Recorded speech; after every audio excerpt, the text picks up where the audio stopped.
ప్రఖ్యాత director Christopher Nolen తెరకెక్కించిన the Odissi చిత్రం ప్రస్తుతం ప్రపంచవ్యాప్తంగా ఆసక్తిని రేకెత్తిస్తుంది. ఈ సినిమాలో ప్రముఖ కెనేడియన్ నటుడు ఇలియట్ పేజ్ యోధుడు సినోన్ పాత్రలో నటిస్తున్నారు. అయితే నోలెన్, ఇలియట్ పేజ్ కలిసి పనిచేయడం ఇదే తొలిసారి కాదు. 2010లో విడుదలైన ఇన్సెప్షన్ చిత్రంలోనూ ఇద్దరూ కలిసి పనిచేశారు. అయితే అప్పటి ఇలియట్ పేజ్ లింగ గుర్తింపు రూపం ప్రస్తుతం ఉన్న దానికంటే పూర్తిగా భిన్నంగా ఉండటం విశేషం. 2010లో ఇన్సెప్షన్ విడుదలైన సమయంలో ఇలియట్ పేజ్ పేరు ఎలన్ పేజ్. ఈ చిత్రంలో ఆర్యాడ్నే అనే గ్రాడ్యుయేట్ విద్యార్థిని పాత్రలో నటించారు. ఆ సమయంలో ఆయన లింగ గుర్తింపు స్త్రీగా ఉండేది. అయితే గడిచిన 16 ఏళ్లలో ఆయన జీవితంలో అనేక మార్పులు చోటు చేసుకున్నాయి. 2020లో కోవిడ్-19 లాక్డౌన్ సమయంలో తనను తాను మరింతగా అర్థం చేసుకున్న ఎలన్ పేజ్ తాను ట్రాన్స్జెండర్ పురుషుడినని బహిరంగంగా ప్రకటించి తన పేరును ఇలియట్ పేజ్గా మార్చుకున్నారు.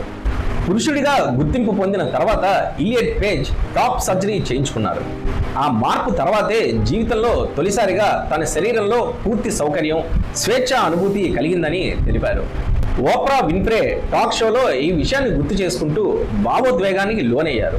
స్నానం అనంతరం అద్దంలో తనను తాను చూసుకున్నప్పుడు భయం, అసౌకర్యం లేకుండా ఆనంద బాష్పాలు వచ్చాయని వెల్లడించారు. ట్రాన్స్జెండర్ పురుషుడిగా ప్రకటించుకునే ముందు 2014లో ఇలియట్ పేజ్ తనను తాను లెస్బియన్గా ప్రకటించారు.